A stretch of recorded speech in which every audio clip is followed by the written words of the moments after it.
2000. I'm joined with my good mate, everyone's matey, Matt Radovich. Matt, thanks for coming today, man. My pleasure. I've known you for a long time, and I know you've got some interesting stories. So when I was thinking about people to come and chat about their relationship with Melbourne, I thought you'd be a good one because I knew you didn't grow up here in Melbourne, but you are now based here. Yep. Do you want to tell us where you grew up? I grew up in Gippsland, like a little Latrobe Valley, a little town called Churchill, which is the uni town, sort of in between Traralgon and Morwell, a little bit away from Moe. But you got Moe. That had a bad rep back in the day. Back then, yeah. Now it's the fancy town, and Morwell's the shit town. But Really? not saying that Morwell's a shit town. Morwell's a great town. My family lived there, so I'm just saying that now it's not. It's like it's sort of swapped. Yeah. From what I gather. From what you gather, when you do get down there. Yeah. So you're growing up there. You're a kid in Morwell or Churchill. Yep. And then how does a kid from there find the way to Melbourne and DJing for the last 30 years? Yeah. Good question. I started DJing when I was like 16. I was playing like all the friends' 16th birthday parties. We were like the boys are doing like parties in scout halls, and I'd be the DJ, and me and my cousin, we were just like, just doing the circuit, like in that area, like doing the weddings, doing the engagements, doing the 21st, doing all that kind of stuff. And are we talking like rack mount CD players? Are we talking turntables? And I was using everything I could get my hands on, pretty much. Like sometimes it'd be records, sometimes it'd be like we're using 6 stack of CD players and from someone's car. Yeah, totally. Not from someone's car, but like, do you know how you got the little sometimes we had sometimes we had Discmans or like whatever we could use. Like you know, it was like 91. Like it wasn't really, and it was the Latrobe Valley is pretty primitive, so there wasn't like a store DJ you could go and hire stuff off and shit like that. So it was the DIY kind of attitude. Yeah, pretty much. And no one, like sometimes we'd be playing off boom boxes in scout halls, and everyone was dancing and having a sick one. Do you know what I mean? But like, it wasn't about the sound or the what file you were playing or anything like that. It was just like, it's like making a party, like 16 to 18-year-olds just getting high and drunk and having a great time. And that's what it's all about. If you pretty much. Well, that's how it starts. And so for everyone. how do you look? Obviously, now to find your music, to source your music, it's very, very easy with the internet. Yep. I can't imagine there's too many record stores down that way. Well, see, I was working at the Sanity there. Do you know what I mean? That was my sort of foot in the door to get out of there. Yeah. So I was playing in the local pubs and clubs around there, like the clubs in Traralgon and pubs in Morwell and Churchill. Did a little bit in Moe, did a little bit in Sale, all around. Do you know what I mean? You took what you got, and like I was doing all right. Like I was working, 3-4 nights a week, playing music to playing shitty music to shitty people that just didn't like it and stuff. That they yelling at me, playing Play Blink 182 or like play something better, 30 years later, that's still happening though. Yeah, absolutely. Nothing's changed. Nothing has changed. But then, so you're known for your techno music. Mm-hmm. So how did you find techno there from playing in the clubs down in the valley? How did you find techno music? I had a good friend. I wasn't really into it at the start. Like when I started DJing, I was more like doing hip hop and rock and just pop music and stuff. And then a mate took me to a rave, and that was pretty much it. Yeah, I was hooked. I'm like, doing everything wrong. And yeah, I just started like going to more shed parties or like warehouse parties in Melbourne. In Melbourne. So we'd DJ till a certain time in Traralgon, then we'd drive down to the city, party, then drive back. Really? Do it again and bang, bang, bang. Bang, bang, bang, yeah. Yeah, and then so you found techno, you figured out this is what I'm all about. Yep. But you already liked music and you liked DJing, so I thought, it's interesting because I thought you would have loved techno and then you got into techno DJing and then you kind of found the more commercial route, but it's not, it was the other way around. Definitely the other way around, okay, yeah. Cool. I knew about it, like, because we still had clubs in Traralgon, like, where, like, we were playing, dance music, do you know what I mean? Like Daft Punk and that was cool. Like we thought that was great, but we didn't really know about the underground side of it because we weren't really exposed to it until, we got taken to it. And then once we experienced it, we're like, going, oh shit, let's try and bring that up there. Yeah, right. And we tried. Like we were just 10 years ahead of what we should have been. Do you know what I mean? Because they're into it now, but Yeah. like you can play it up there now and they love it. Yeah. But yeah, back then it was like, oh. No. We got some weird looks. So this is sort of pre-internet almost as well. Yeah, so it's like late 90s, early 2000s. So all the internet is around, but you still can't really download that much stuff. You still got to go to record stores, that sort of thing. We were driving down every week to like go to DMC, go to Yep. Hardware Records, go to Central Station. go to Gravel. We went everywhere, Rhythm and Soul, Soul, yep. and all that kind of stuff. And we did the circuit. Platinum DJ. Yeah, on commercial. No, that was High Street. Yeah. No, that was in Richmond, I think. The Platinum one. That's right. Yeah. Yeah. There was one on commercial up sort of. There was a Capital DJ. There you go. So, Yeah, there was a lot around back in the day. So you'd come in there, you'd source your music, and then you'd take it back, see what works and what doesn't work. But when you're going to follow your passion, I guess you got to move to Melbourne. So when did you sort of make the full-time progression to come to Melbourne? Sanity again. Like they just went, hey, there's an opening, like at Fountain Gate. Do you want to take that? I'm like, going. Morwell, Fountain Gate, Morwell, Fountain Gate. So like, I'll take the Fountain Gate. Do you know what I mean? Same, but different.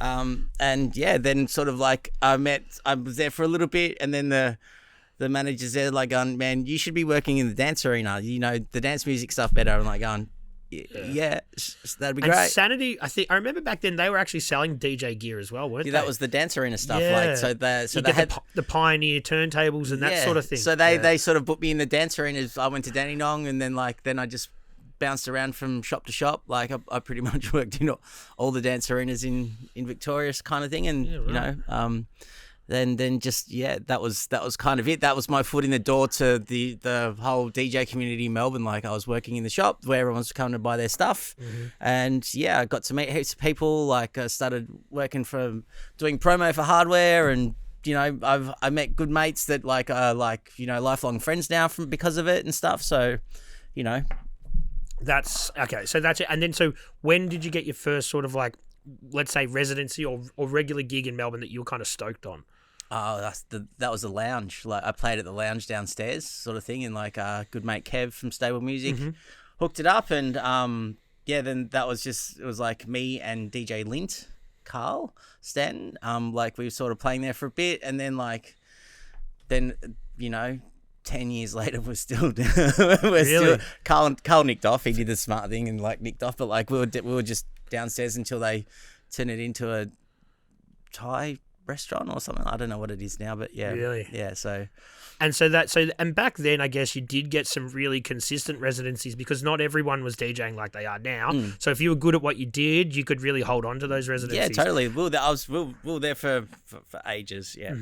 And then so you take those residencies, are you still working at Sanity, or now you're just full-time DJ? I was a little bit and then sort of then I started doing some work with Hardware, and was sort of I was doing promo work for them, doing street posters and all that kind of stuff, and working in the office and just bits and pieces. And I was also picked up a few once the whole dance arena and Sanity thing sort of stopped working. I was working in other retail outlets and shit like that, folding t-shirts and doing what I could until I got enough gigs and enough residencies to sustain myself to do what I wanted to do. So it didn't happen straight away, but eventually did, which was good. So it's. I think a lot of people like that. People with any sort of passion that they want to turn into a full-time income, you have to go through that sort of shit. So you got to hustle. Exactly. It's just so, and what did your family back home think of you being a professional full-time DJ? They never really said it was a bad idea, but they never really said it was a good idea either. They were nice. They were supportive. None of them had been to many of my gigs and shit like that, and rocked up and had the cheer, were buying drinks for everybody and all that kind of crap. But they didn't really they didn't really say stop it, and they didn't. They just let me go. So which was funny nice. with older people because they always make the connection between with DJing and the party scene and drugs, and they're always like, "Are you on drugs?" Yeah. I don't know. It's pretty out there already. So like, I don't think they thought I was on drugs or anything like that. I think they thought I could have been doing something else. Yeah. But like I don't think they liked music as well too. Like they were the ones that sat me in front of a turntable when I was a little kid anyway. Mm-hmm. Do you know what I mean? Put a record on and shut me up. Do you know what I mean? So that was, it was their fault. They're the ones to blame. Yeah, well, I do, and and I thank them for it as well too. Totally, and I don't think any parents, in my case, my grandma, she was like, this isn't a real job. But when you follow your passion and you do something and you make a career out of it, then I don't think any parents or grandparents can be fucking upset about that. I think if I was struggling with it and stuff like that, and coming to them every month, going, hey, I need a fucking grand and shit like that. Do you know what I mean? Then maybe it might have been an issue, but like I wasn't doing that. Like I was doing all right with it. Like, I mean, they didn't know everything that I was doing. They eventually, I eventually told them everything what I did and what I've been through and all that kind of stuff. And they weren't happy with it, but they weren't also like, I'm just like, I'm still me. Yeah, do you know what I mean? Like, and you've had an interesting, I've had a good career. time. Yeah. So, Melbourne Techno Collective, MTC. Yep. So, did you start that with some other dudes? A good mate of mine, Sam McEwen, he sort of like was walking around with a clipboard at a rave and like, just finding people that were having a good time, like going, hey, sign this clipboard, we're going to start doing parties and stuff. And we started talking, I'm like, I'd love to, I'm a DJ. And then we realized we were both working at Dance Arena. I was working at the Dandenong one. He was working at the Doncaster one. We just realized, we just clicked straight away. And then he's like, you should play the first one. I'm like, that'd be fucking great. And then pretty much that's how it all sort of started. Then we just started doing free party after free party, and they just started getting bigger and bigger, and then it just became a thing, and then we were just doing it, like Sam was just doing it, and like then we all sort of like eventually joined in, just doing it as like a way to give people that weren't getting a go. Do you know what I mean? Because we weren't getting, like, we all thought we were techno DJs, and we all thought we should have been playing at the big shed parties and all that kind of stuff with all the bells and whistles and shit, but it was hard to break into, so we went, screw it, we'll just do our own. Yeah, nice. Do you know what I mean? And then sort of like it just sort of took off. I mean, but and how long's it been around for now? It is 21 years this year. Fuck, man. Yeah, so I think it's like the longest running techno event that's currently going. So there's kids there that weren't born when that started. Exactly. We've had people come up to us like, you guys are older than us. It's like going, shut the fuck up.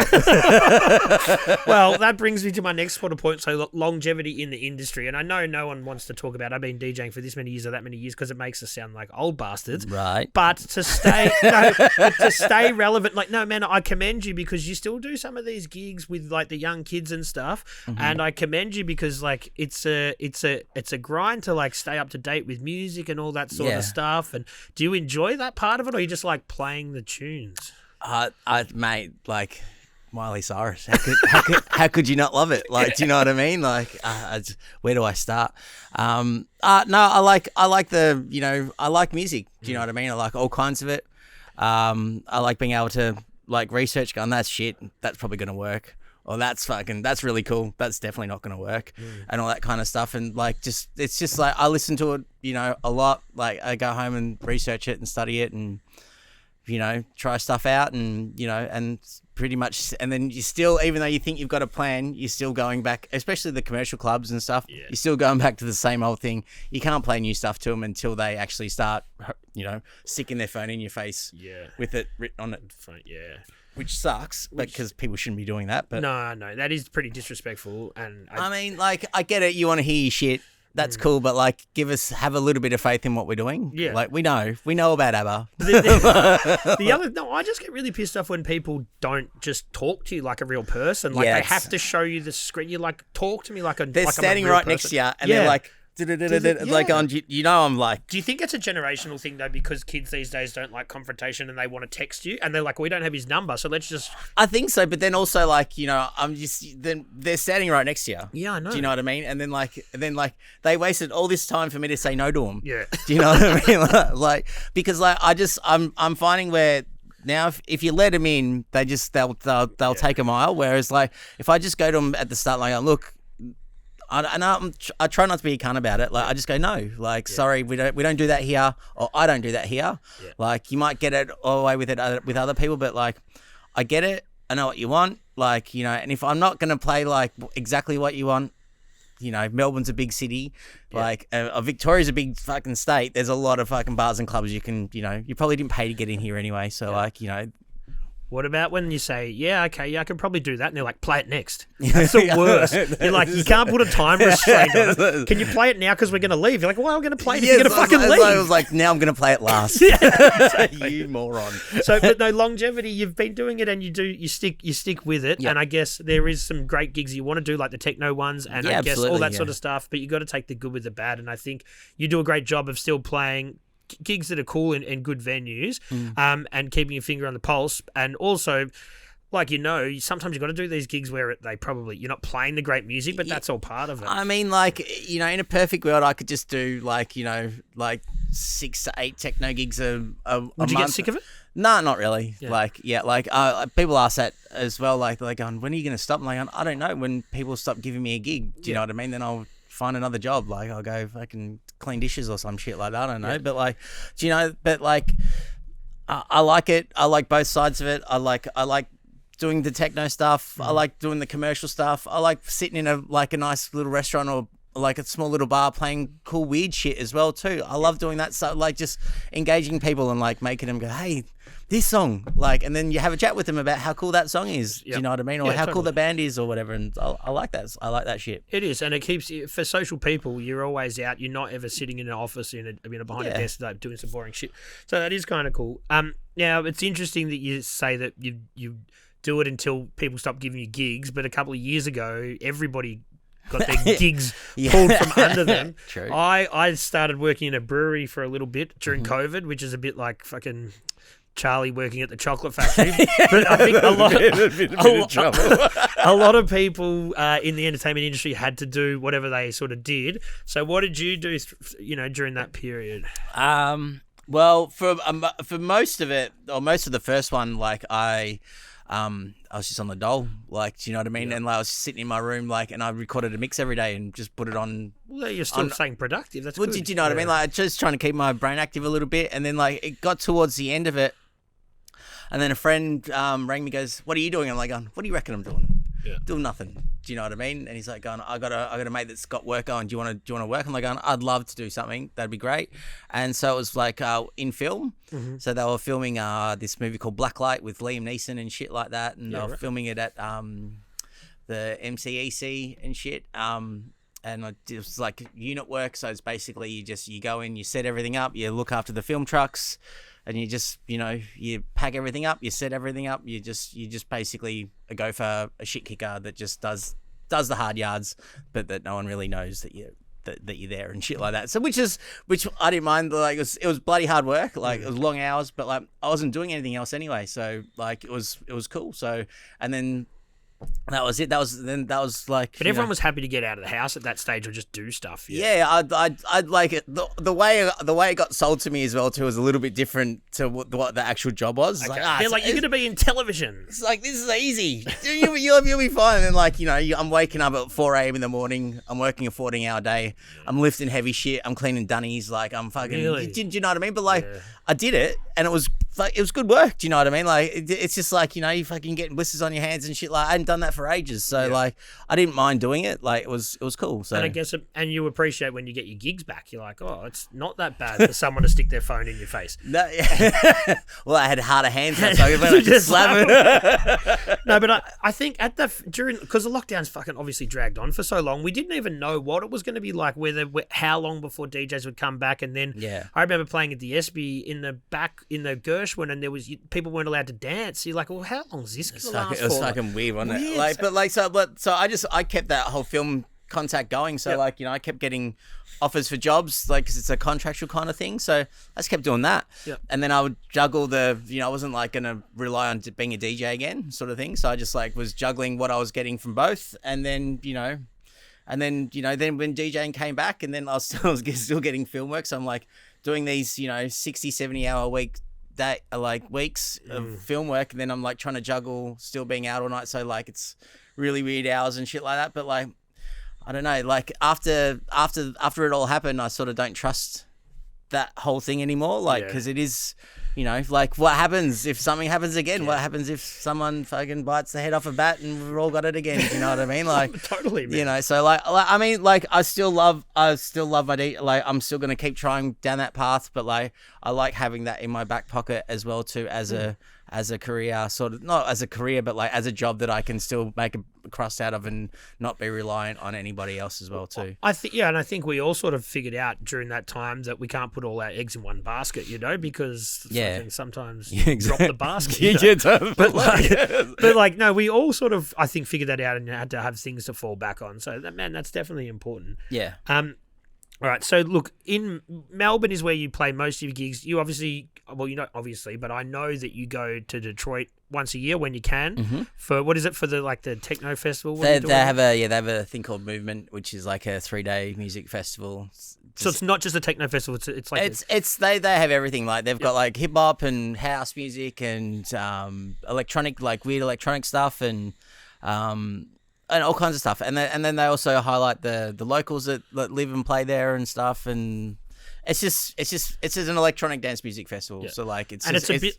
Detroit, sorry to cut you off. Detroit's a little bit like the mecca for sort of electronic music, isn't it? Like people sort of feel like they're going home, like it's like well, like I mean, there's a debate going on about where it all started from and all that kind of stuff, but like it is where it started from. Do you know what I mean? So there is a debate, but this is the right answer. No, but like it's like, you know, there's, you know, I think like, you know, you can claim that Kraftwerk's like kind of started electronic music as well too, but like they didn't start techno. Like techno got influence from it, but they didn't, like, it actually came from those guys from Detroit like actually started it. Do you know what I mean? They might have been influenced from the Kraftwerk guys, but it doesn't mean that it started there, because it's totally different. So but it's Kraftwerk are obviously pretty amazing or revolutionary, but if you ask any early hip hop producer, they'll also say that's who influenced them the most. Absolutely. So they are in fact influencing two separate genres equally, which is pretty fucking amazing. 100%. Like even just weird electronic abstract stuff. That also, like, they influence a lot of people, but it doesn't mean like where it started was, you know, with Derek May and Juan Atkins and Kevin Saunderson and Jeff Mills and all that kind of stuff. They were the ones. They were the guys. Like they started it. That's it. That's it. And it couldn't start until then, because until there was drum machines and synthesizers and that sort of stuff, it's a genre that just couldn't exist. Not really, no. No, so no, but it had to start. So someone had to figure out, you know, and I guess the time was right there. Yeah, and then someone had to call it what it was. Do you know what I mean? Like, because they weren't like the Kraftwerk guys didn't call it techno like these guys did. So, but I feel like the European techno scene was very big for a while, and they feel like they sort of own it a little bit as well. I think so, but like, and like they do own a facet of it, but that it's not like it's owning it and creating it are two different things as well too, right? So like they didn't create it; they saw what happened in Detroit, and then they took it and in different directions, which is awesome. Do you know what I mean? Because it's that's what music does. It grows and it goes in weird ways and stuff like that. So for the record, it started in Detroit. Fuck yeah. Okay. Yeah. And so, but besides COVID, you've been going there what, every year, just about? Well, from 2013, like my friend Kev took me there, and then it was pretty much like he pulled me aside at like I think the second day, goes, "Now that I brought you here, you know you're coming back every year." I'm like, "Yeah, I know," because it's awesome. Like, people are great. You just feel at home. It's just an awesome city. And have you seen Detroit change? Because obviously financially they were really, really struggling. Well, we were sort of, when the first year that I went, I don't think I saw it in its worst, but it was still pretty like bad. Like one of my mates that's from there just like drew a circle on a map and goes, "Don't go outside that circle." I'm like, "Oh, okay." Yeah. But then eventually that circle kind of disappeared, and like, you know, like you couldn't really walk around the street at like 4 or 5 a.m. after going to a club or something like that. But now you can. The downtown area is pretty well gentrified, like in not the greatest way, in a good way for some people, but not for everybody.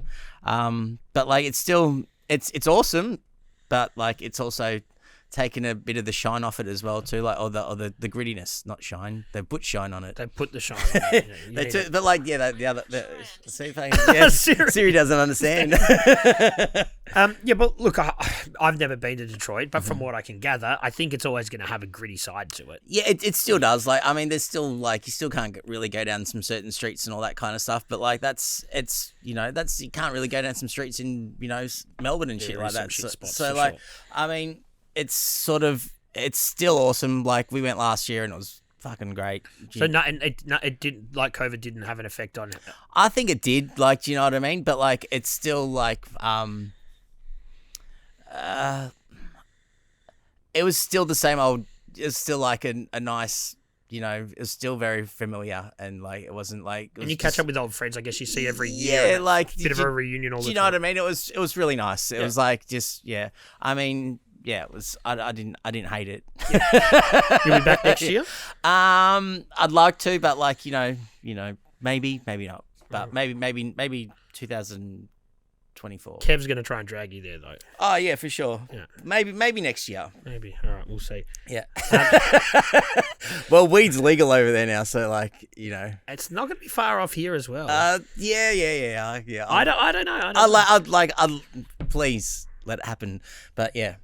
I was in Frankston the other day. I go to Frankston Tattoo there, and there's a weed shop there, and it says we can give you weed. And I'm like, I don't even know if that's legal at the moment. Really? No, but it's the opposite Frankston station. Okay, cool. I have to check that out. So obviously I'm a bit Melbourne biased, and this podcast is about Melbourne. But I honestly think the DJ scene in Melbourne and the party scene is superior to the rest of the country. Would you sort of agree? Well, I don't really know much about anywhere else, so I can't really say that it's like we dominate. But like I'd rather be here than anywhere else. Totally. Do you know? Like I've been to parties in some other places and they're cool, but like I mean, you can go out any night of the week here, like any night of the week, and it's good.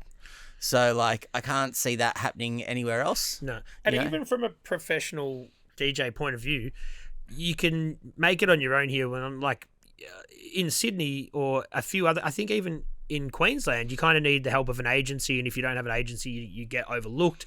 So here, if you can promote yourself well enough, then you'll get gigs. Yep. And I think that's definitely a huge promising thing for our scene here. Yeah, it doesn't get homogenized down to whoever is friendly with this person who is booking 90% of the shows. I think it's sort of coming into fact a little bit now more than what it used to be, but like it's still like if you're good at what you do, you'll get work. Do you know what I mean? Like, and you don't need to have people pumping up your tires to other people to like it. Like, I mean, it helps, but like it's not gonna stop you from getting work either. So, no. But I think here, what a huge factor is just being a good person. You know what I mean? Like being someone that people like. Well, that's what I say to people that like they ask me like how do you go about getting all the work, and they go, just don't be a shit cunt. Exactly. Like, do you know what I mean? And the biggest factor, and just coming from my own point of view of just booking people, be reliable, right? Yeah.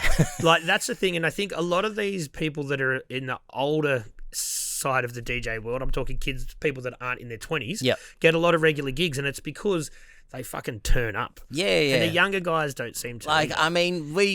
I'll be crook. I'll have do you know what I mean? Like, I had a broken finger and whatever. Like, I'll still show up. Yeah. Do you know? Like, I remember there was one time I got food poisoning from the place that I was playing at because I couldn't eat fucking a certain thing, and like I didn't know the place is dark. They gave it to me. I ate it, and then like I was just violently ill. I'm like, just get me a bucket. Like, so I had a bucket next to me, and I was just spewing. And do you know what I mean? The place is heaving. Do you know? And like, I'm like, it was bad. But like, what else could we have done? Do you know what I mean? Yeah. Like the party couldn't be over. So like, it was there's still a couple of hours to go. The party must go on. The party must go, and like, you couldn't just like call someone and go, hey. No. But that's the thing, and I think people. There's some people I know that just had a real reputation for being unreliable, and those people seem to fall off the scene pretty quickly. The reliable dudes stay there. I mean, if you love what you do, and you're really into it, you'll do it no matter what, and doesn't matter what's gonna get in your way, you still do it. But if you're just doing it because it's cool, or it's like, you know, or it's just for shits and giggles and stuff like that. Like, you don't really give a shit. Yeah. Do you know what I mean? So you don't really have that care factor. And like, it happens. Do you know what I mean? Like, they get in the way, those people. Like, do you know what I mean? Like, they can stop people that have been doing it for ages and that actually give a shit about it. Like, you can stop them from getting all the work and stuff like that. But like, you know, comes and goes, ebbs and flows. You know, is what it is. Yeah. So, how many more cliches can I fit in? No, you can fit a few more. I just want to ask you, who else is like Melbourne-based DJs now that you respect, or even ones in the past that you really think like you've got respect for and you think they do a really good job? I fucking know. Like, how long do you have? Yeah. Like, there's like, that's, you know, when you said what's better, like, I think Melbourne DJs, like, there's, you know, there's so fucking many of them. Like, I mean, I see if I start naming some, then if I leave some out, then it's good. Like, but do you know what I mean? Like, there's like everyone that I work and play with, like whether it be a techno gig, a commercial gig, or just a bar gig or whatever, like they're all fucking good. Do you know what I mean? Like, and you know who you are. See how I do that? What about this one? So you don't want to you won't name any names? Well, like, no, okay, yeah, fair enough. That's fine. But like, You're very diplomatic. But like, yeah, it is because because I think everyone that I do play with is fucking good. Do you know what I mean? Like, because you wouldn't be there if you weren't good. No. Do you know? And like, I have heaps of favorites. Yeah. But like, I fucking have heaps of favorites. So no, like, because you're a likable dude, and every time you're at a gig, you always have a laugh and stuff. So yeah. And there is, there's always people that play before or after you, and they're in a bad mood, and they're fuck all this. You know what I mean? No one wants that. You just got to do what you got to do. Yeah, exactly. But like, all right. Well, I'll ask you another question that you're not allowed to be as diplomatic about. All right. Correct. Correct. Well, where are your favourite places to play? So now, like currently in 2023, and just in the past, maybe somewhere that's gone the way of the dodo. Like the Deep 11 Mercat basement. That was a great place to play. That was just dingy, dodgy, like, you know, that was fucking sick. Yeah. Good techno spot. Lounge was cool. That was a cool little spot.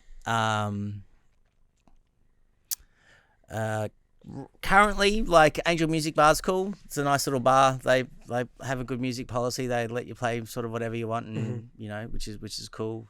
Guerns is cool. Yep. Howler's cool.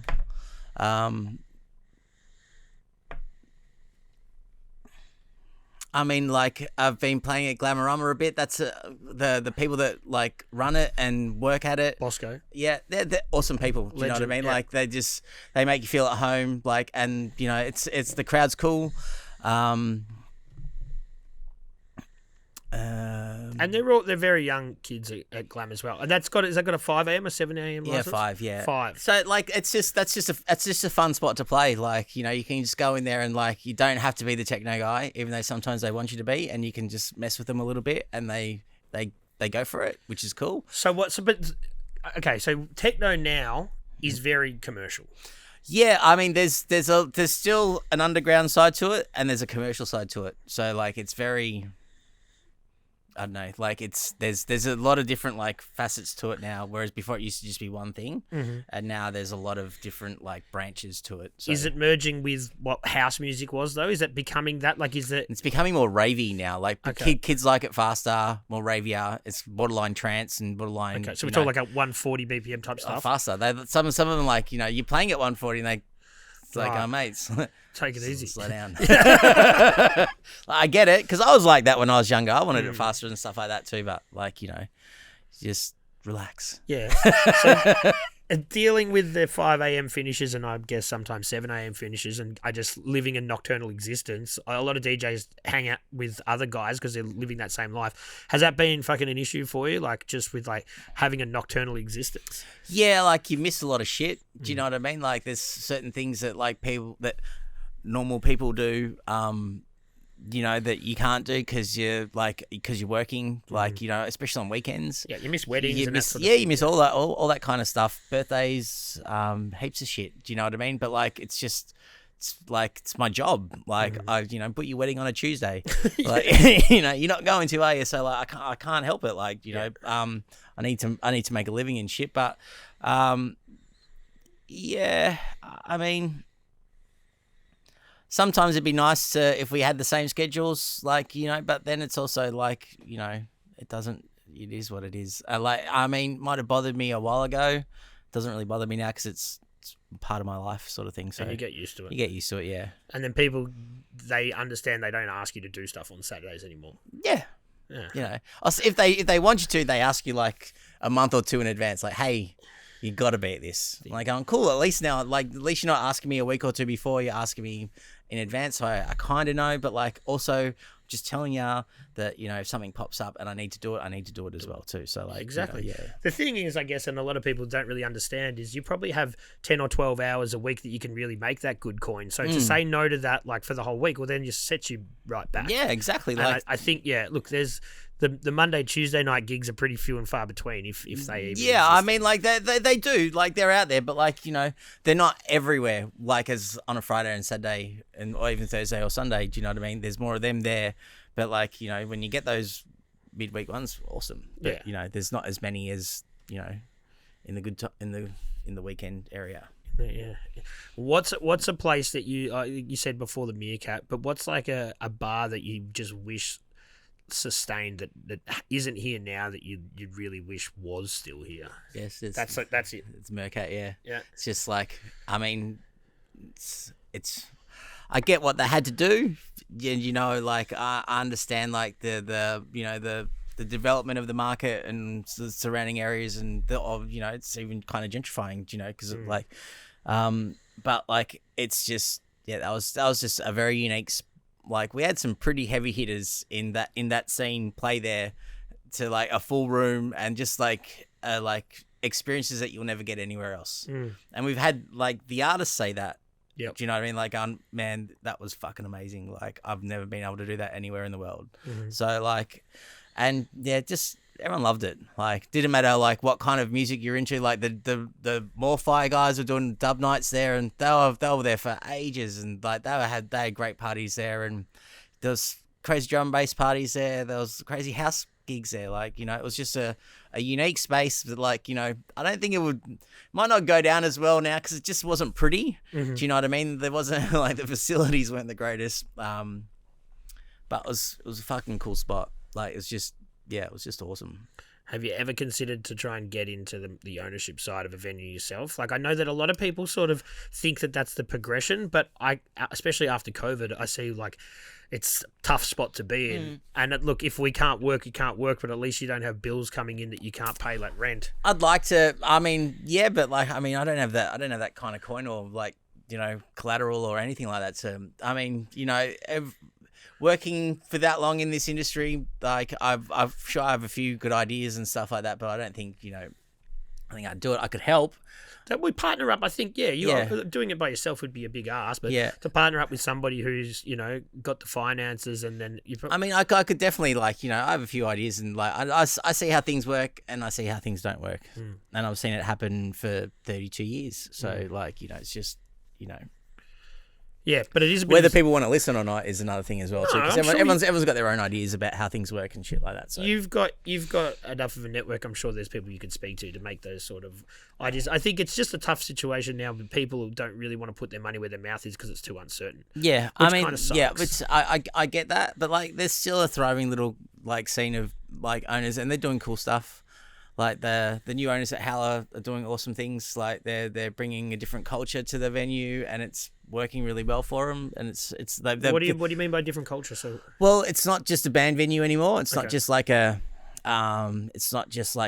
hey, we just have bands and we just have like chill out zone in the garden. Like, they put on parties there, like, and they have good parties there. They've put in awesome sound. They've got good people working there. Like, it's cool. Do you know what I mean? It's different than what it was.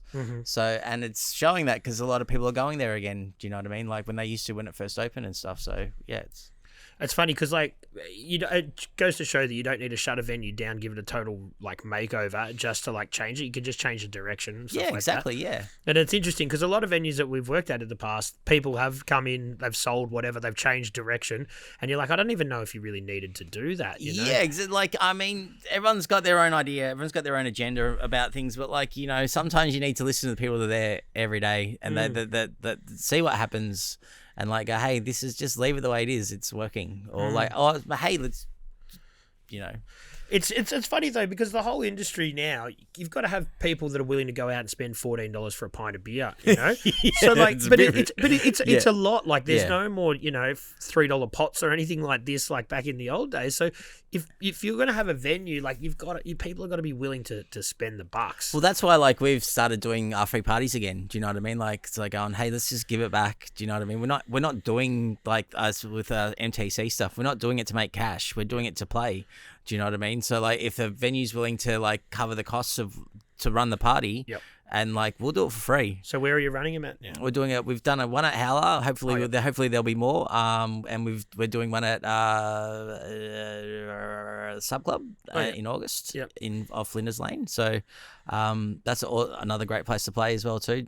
Awesome people. Yep. So yeah, well, it's hard because the way that it's always worked is the promoters generally take the door, and that's how they pay the DJs, and that's how they pay. Yeah. So for not having a cover charge, it makes the whole thing. People who doesn't like to go to a free party. Totally. It makes it hard. You just want to make sure everyone gets paid. Well, that's all we want is the people that are working on it. They get paid for their time. Mm-hmm. That's it. Do you know? And like we're not giving them we're probably not giving them half of what they should be getting. Yep. But we're just like giving them something for doing something, and they want to do it as well too because they know it's going to be an awesome party. Yeah. Because we haven't had a shit one.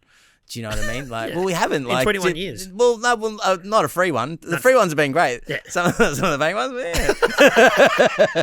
You know, we've had some shit times as well, but like, we still have fun. Do you know what I mean? Like, you know, we still get spoken to by the venues, like, oh, guys, money. It's like, well, you know, like we'll just, you know, we had fun. But, well, that's it. Look, and there's no point in being in the industry and putting in the hard yards if you can't have fun and follow your passion project at the same fucking time, man. Right. So you've got to keep doing that, and that's why you play the Miley Cyruses, so then you can run your parties. Yeah, exactly. Like, you know, you got to do one. Like, I know you don't always have to, but like, you know, I mean. No, you do, and I think when you're trying to make it professionally, it helps that you just say yes to all these gigs. You know, you play the shitty ones. You learn how to read a crowd a lot better. Like you learn how to you learn different tricks because you're playing all the time. Like it's just it just helps. Like and you hear what works, or you know, someone's like play this song, and you're like, fuck, I got hurt. This person asked me to play that song twice. You know, and then you go and get it, and you're like, oh, it does actually work. Yeah, you know, it adds to your bag of tricks. That happens heaps. Yeah. And like sometimes you can add that on top of a thumper, and do you know what I mean? And then like, oh, hey, if I can. But I think that's the difference with some of these younger guys. I remember, like, I'd be playing a gig and someone would, you know, leave their USB there, and you're like, oh, let's see what this guy's got. And they might only have like 40 songs. I'm like, what are you gonna do when you're like, that's you don't have anywhere to go. I've got terabytes with me. Exactly. Like you're like pulling USBs out everywhere, and then they just might have this one, and I'm like, they just can't go that deep. But I guess it all adds to, like you said, your bag of tricks, and it makes you a better entertainer in general. I think. Hey, what song are you fucking sick of playing though? Right now? Yeah. I mean, like ABBA.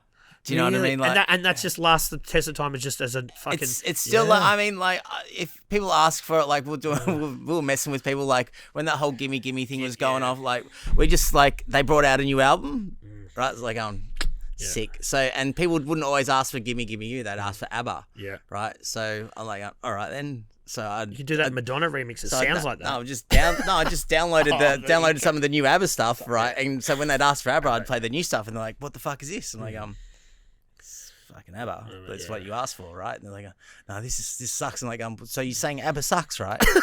And then like, no, a rule. Like, no, but like this is like, you know, this is ABBA, right? Like, and so then it's just messing with people because it's fun. So when you're stuck there for all that time, and you need to have yourself a little bit of a laugh. I mean, I don't really, there's lots of shit I don't like playing, but like, it has merit to other people. So like, if it makes them happy.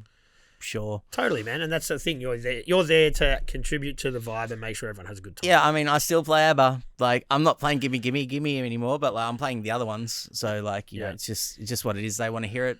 Like, give it to them. Just give it to them. Yeah. And if that means they're not going to come up and shove their phone in my face, Oh, man, thanks for coming and having a chat, Matt. Thanks for having me. No, man, I appreciate it. I know you're a busy man, but I know that on a Monday I can get you. Yeah. No, I appreciate it, man. And look, I'm just enjoying talking to my mates and people that I know about cool stories about Melbourne. I thought that you had an interesting one, and I appreciate your time, man. Thanks for having me. Thanks for thinking I'm interesting. It's fucking really cool. Check that out. I'm fucking interesting. No, thanks, man. I appreciate it. No worries. Thanks a lot. Cheers, dude. 3,000.